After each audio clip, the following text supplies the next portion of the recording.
Things that surprise Westerners about Eastern Orthodoxy. We don't believe in proselytizing.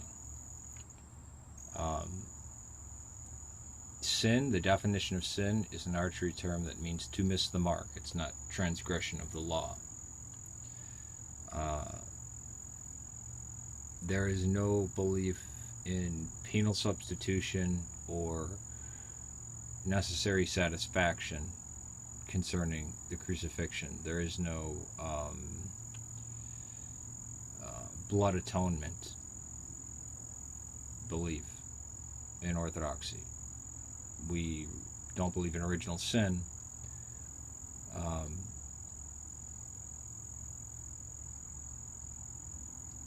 We actually, I can safely say that we don't believe in heaven or hell or even God as represented by any Western form of Christianity.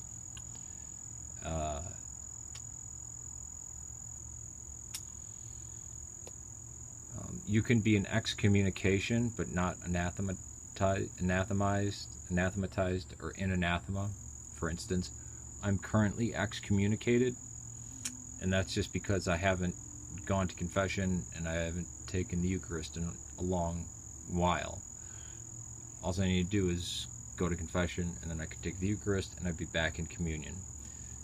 It's not, I don't want to say it's not a big deal, but it's not the same as in Roman Catholicism or Protestantism of the idea of excommunication. That for us would be something like anathema.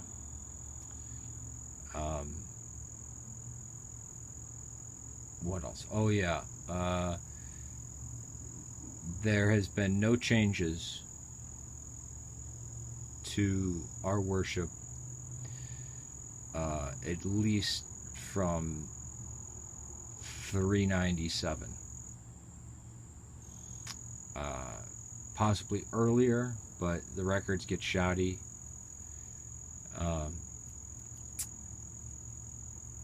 What else? Oh yeah, Orthodoxy has no systematic doctrine, dogma, or theology. The only things that we believe is that which has already been revealed. All of our doctrine, dogma, and theology are contained in the creeds and the hymns. And that's it. The hymns, throughout the full year, you'll get every belief that's contained within Orthodoxy. Also, you can have private beliefs that the church doesn't hold, and it's fine. It's called theologomena. You can venerate various other things that wouldn't be venerated within the church, and there's no sin in that. Eastern Orthodoxy functions like Anglo-Saxon jurisprudence. There's economia, which means house rules.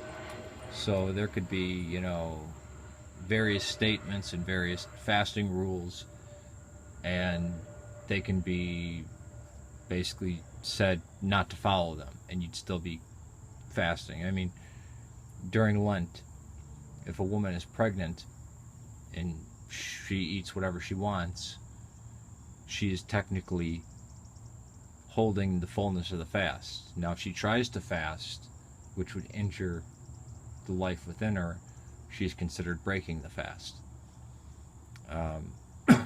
And compassion is always taken into account. There's no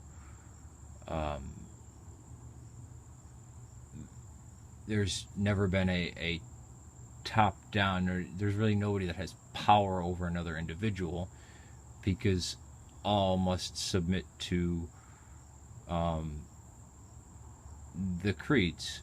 And even if a bishop steps out of line, he can be called out as a heretic, which you don't see that in any other churches.